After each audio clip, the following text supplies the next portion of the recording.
Overbreathing in yoga. I initially came to understand the breath and breathing practices through yoga. The ironic thing is that it took me years of practicing and studying the breath to realize how much I was overbreathing. I started with power yoga, which, as the name suggests, is a very physical practice.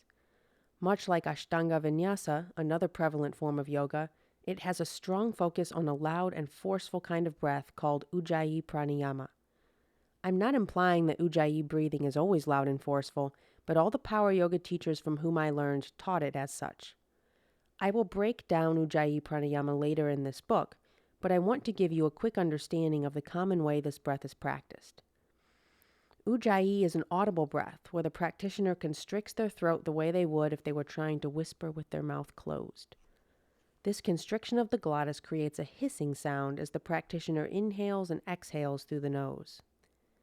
When this breath is practiced in power yoga, Ashtanga Vinyasa, and many other strong forms of yoga, the practitioner also needs to activate all the accessory breathing muscles, such as the core and intercostals, to make the breath audible. Most teachers encourage making the breath as loud as possible, which increases the force and energy exertion. The breath is also deeper and fuller than it would normally be at rest. Though it is slow, the natural pauses at the top and bottom of the breath are usually shortened or skipped. Ujjayi is an excellent breath for building heat in the body and focusing the mind on the breath.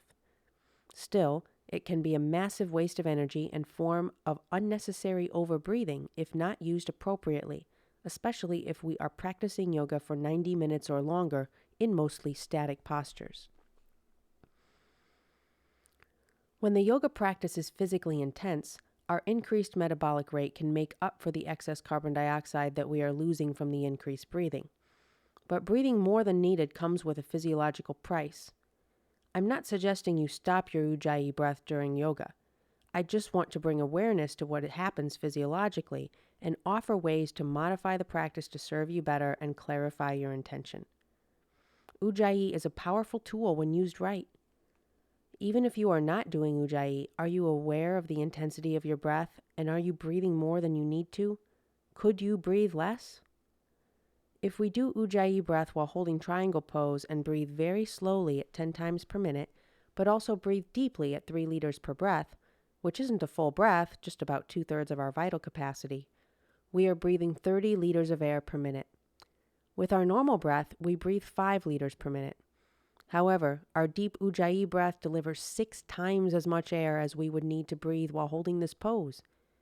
We all need to breathe faster and deeper as we exercise. This doesn't mean we are overbreathing. It means we are breathing to meet our body's increased metabolic demand. Adverse or harmful effects can occur when we continuously breathe more than is needed. I want to work on breathing less in almost everything I do. Even if I am engaged in a practice that centers on breathing faster, I balance the increased pace with breath holds so that overall I am breathing less. When I'm teaching yoga and I give the cue to take a deep breath, I have the students try to hold it for a bit to make sure they don't overbreathe. Even if I catch myself yawning, I hold my breath after for as long as I can to compensate for taking that deep breath. We can compare overbreathing to overeating. If we chronically overeat, we become accustomed to the increased caloric intake, even though our bodies don't need more food. Too much food means that we can become overweight or obese, and our health declines. When we go on a diet, our bodies initially feel as though they're starving from the lack of unnecessary calories they were used to getting. After continuously eating less, the body eventually adjusts to the new diet, and cravings to overeat diminish, ultimately leading to weight loss and improved health.